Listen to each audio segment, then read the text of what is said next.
Hey, what's going on, everybody? Welcome to another edition of Live at 4:45. It's actually earlier. It's like 3:30 in the morning here in Montana, Mountain Standard Time. But I couldn't go to sleep tonight.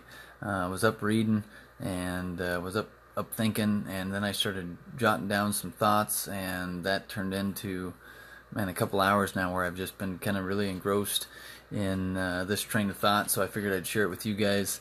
Um, with this whole thing that went down yesterday with Instagram and Facebook dropping off the face of the earth and, having malfunction and errors. I was reading all kinds of stuff on Twitter and it was cracking me up. Everybody, all the memes on there, people freaking out and, you know, logging in, a million times and still having it come up not working and uninstalling the app and reinstalling the app and going through all these things to figure out how to get the app working again, how to get Instagram working, how to get Facebook, and everybody just was up in arms because they couldn't get it to work.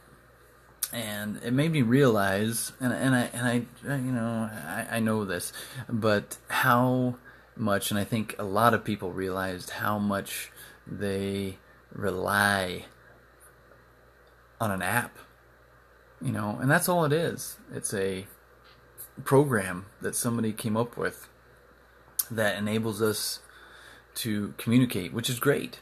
But it's technology, it's electronic, and I don't think we realize how fragile that really is, and how easily that could just disappear forever. And when I got down that train of thought, I really got to thinking about how we communicate and why we communicate, and and why I get on here, and a big part of why I do this is because I love making the connections. Reconnecting with old friends from grade school, high school, college, new friends from around the world, the different people that I've been able to meet through this avenue has been awesome.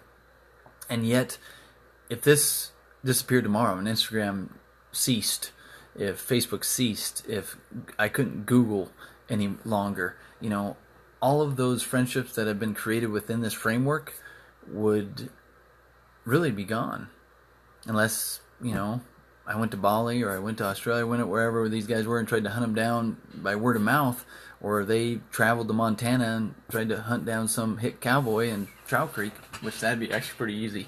But, and so that really got me down thinking about, how we communicate. And one of the greatest ways in my life that I've been able to communicate is through the written word, through actually writing, like handwriting. And some of my greatest moments and some of my greatest connections in life have been through letters. My grandma used to write me letters from a very young age. She'd write me letters, encouraging letters, and letters of just how proud of me she was, and what she saw for me in my future. And some of the greatest, most awesome, encouraging words I've ever gotten were from my grandmother, who took time to write those out and to put a stamp on it, to send it to me. And I have those letters, and they're some of my greatest treasures. And then my wife, I've known her since she was 12, and we've been writing letters since that time, through the course of us growing up and learning and changing and growing and becoming more mature. I mean, we got letters from when we were 12 until when we got married, until every once in a while I still write my wife a letter. When I can't communicate it appropriately in any other way, I'll sit down and I'll write it out, because writing it out creates this ability to communicate in a way that sometimes nothing else can duplicate. And no text, no email, nothing else can duplicate sometimes when we sit down and we actually let our heart and our mind and our soul flow through our arm and down into our hand and put it into pen on paper. And there's something magical and special that happens in that whole beautiful moment that can't be replicated. And so I'm inspired by what happened yesterday to really reflect and encourage and inspire each of us to get back into the written word, get back into writing, get back into journaling, get back into sending letters. If this all crashed, I would hope, and this is what I don't know what it's going to look like yet, but I want addresses. I want to be able to, if this all disappeared tomorrow, that I could still write letters and still communicate with people across the ocean, people across the country, people, that would be taken away if technology was gone. Because communication and being able to share our lives, I think, is one of our greatest gifts. In the Wild West, when people left the East and traveled over mountains and valleys and plains and got out here, they would send letters back, and sometimes it would take 6 weeks, 6 months. It didn't matter, but when that letter got there, it was greater than any precious jewel. It was greater than any gold. It was greater than any monetary thing that could be given, because when that letter was that person, it was that loved one, it was that experience. And when that letter came there and they were able to read what was going on and how they were and where they were and what they were doing and where they were living, the imagination of that individual was able to travel to that spot and be there with that person. And there's nothing else that will ever replicate that. No movie, no YouTube video, no text, none of that will ever be able to replicate what we can write down and share with the written word. And so I am on the written word bandwagon. I'm going to get back in the snail mail zone, and I don't know how that's going to look, and I don't know how I'm going to inspire everybody. I won't be inspire everybody, but I truly believe that there's nothing else that will replicate, throughout history, from the very beginning of time. That has been what it's been about, is about communication and how we communicate, back to the ancient days when they, did it verbally and passed down history verbally. And then they got into symbols and hieroglyphics, to when they came up with the alphabet, to where we could communicate and share. And what a tremendous gift that we have. And I just don't think we use it enough. And does it take time? Yes. But what are people worth? For me, people are my greatest gift.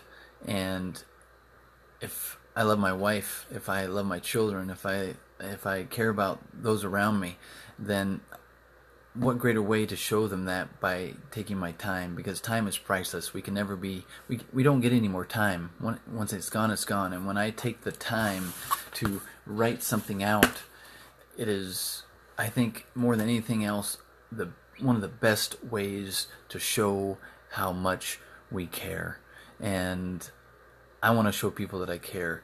And I want to show my wife that I care. I want to show my children that I want to care. I want to show my friends that I care. And I believe that by spending that time and by expressing that in written form is one of the greatest ways that we can do that. And I wrote down just a couple things, and tonight, and one of them is,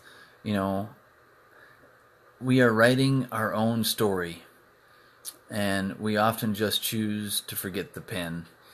And the fact of the matter is that each of us have a story. Your life is a story, whether you know it or not, whether you believe it or not.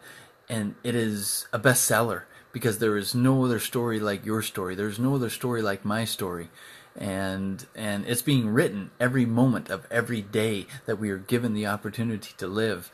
And but when we write it down, we are writing and making it concrete so that others can share and experience and live that story. And so I think it's a tremendous gift, and like I said, I'm not interested in followers.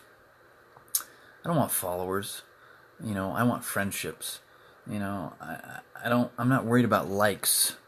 That's not my concern. My concern is lives. I want to be able to experience life, not likes. And people are what inspire me. People are what give me the drive to keep going. When I say love it, it's love people. When I say live it, it's live people. When I say make it count, it's make people count. That is the it. People are the it for me. And there is nothing else that I think is more important. And one of the greatest ways is showing them by expressing that through your time, through the written word. So I'll keep you up to date on how I'm going to proceed with this. But to those, I'm going to start reaching out, messaging those that I do interact with a lot, and seeing if I can get their address, because I'm really going to start writing letters. And it might be, 2 paragraphs, might say, hey, hope you're having a great day, whatever. But I think it's important, and it's important to me, and I'm going to start going down that path. So that's my 2 cents for today. I know it was a ramble, but I had to get it out there. Wherever you're at, whatever you're doing, love it, live it, and make it count. We'll talk to you later.